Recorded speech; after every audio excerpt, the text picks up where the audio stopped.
E nesse vídeo eu vou te contar quais são os pontos negativos do Moto E7, um aparelho muito barato que a Motorola lançou aí, que tem os seus pontos positivos, eu já comentei aqui no canal, vou deixar o link na descrição caso você queira ver, mas nesse vídeo eu vou focar nos pontos negativos para você que está querendo comprar ele.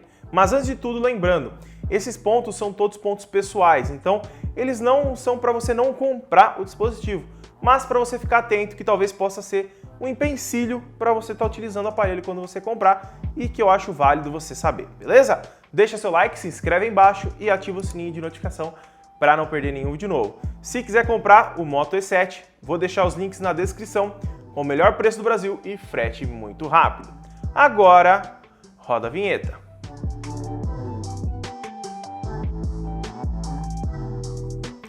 Vamos começar pelo primeiro e praticamente o mais importante ponto positivo aqui, tá?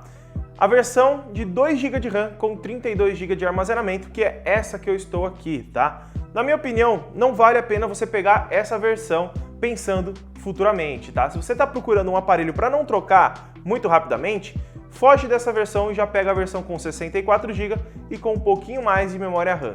Se você está querendo comprar um aparelho para trocar daqui a um ano, beleza, de 2 GB e 32 vai ser o suficiente. Mas, na minha opinião, não vale a pena você pagar esse valor, sendo que por pouquinho a mais você consegue a versão que vai te trazer mais benefícios e mais longevidade. Então, é o primeiro ponto negativo que você tem que ficar atento antes de comprar o Moto E7. O segundo ponto negativo do Moto E7 é a sua câmera frontal. Nós temos uma câmera frontal aqui de apenas 5 megapixels, isso mesmo, 5.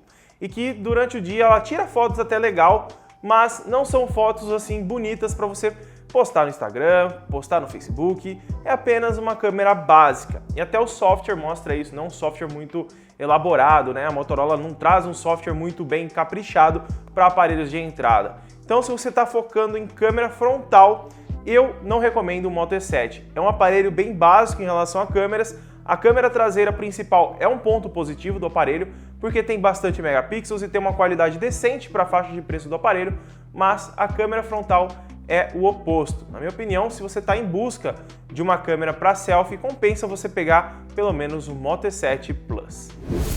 O próximo ponto negativo é em relação à conectividade desse menininho aqui. Ele não tem 5 GHz, que é a nova tecnologia. Nova não, né? Já faz tempo que está no mercado, mas é uma tecnologia que te dá mais velocidade e mais agilidade dentro do Wi-Fi.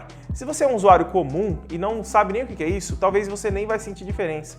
Mas se você sabe o que eu estou falando, talvez você esteja precisando utilizar os 5 GHz ou para jogar ou para transferir arquivos mais rápido. O Moto E7 ele não é um aparelho tão rápido para isso e os 5 GHz também não faria tanto sentido nele. Então ele não traz isso daí, então fica atento se você vai se decepcionar se ele não tiver essa funcionalidade.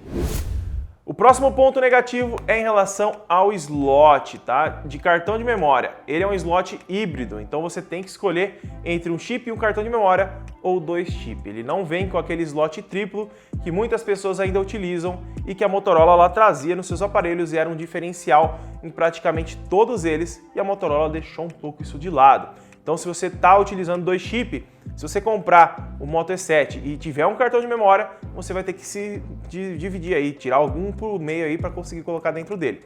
Se você só utiliza 2 chips e não precisa de cartão de memória, que eu acho difícil com essa memória interna que tem nessa versão de 32, aí você consegue utilizar.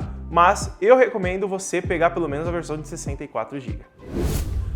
O último ponto negativo do Moto E7 é o seu carregador. Infelizmente, a Motorola ela colocou um carregador de apenas 10 watts que vai carregar ele em quase 2 horas. Na minha opinião, é um carregador bem lento e levando em consideração que talvez você precise de carga rápida, que ele teria suporte se não fosse esse carregador, você pode utilizar um carregador da sua tia, da sua mãe ou de algum parente seu.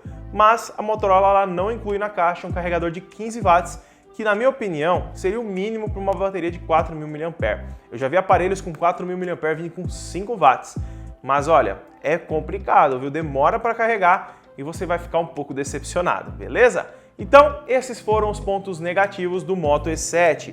Caso você queira comprar ele ou tenha alguma dúvida, comenta aqui embaixo e vai ter link na descrição.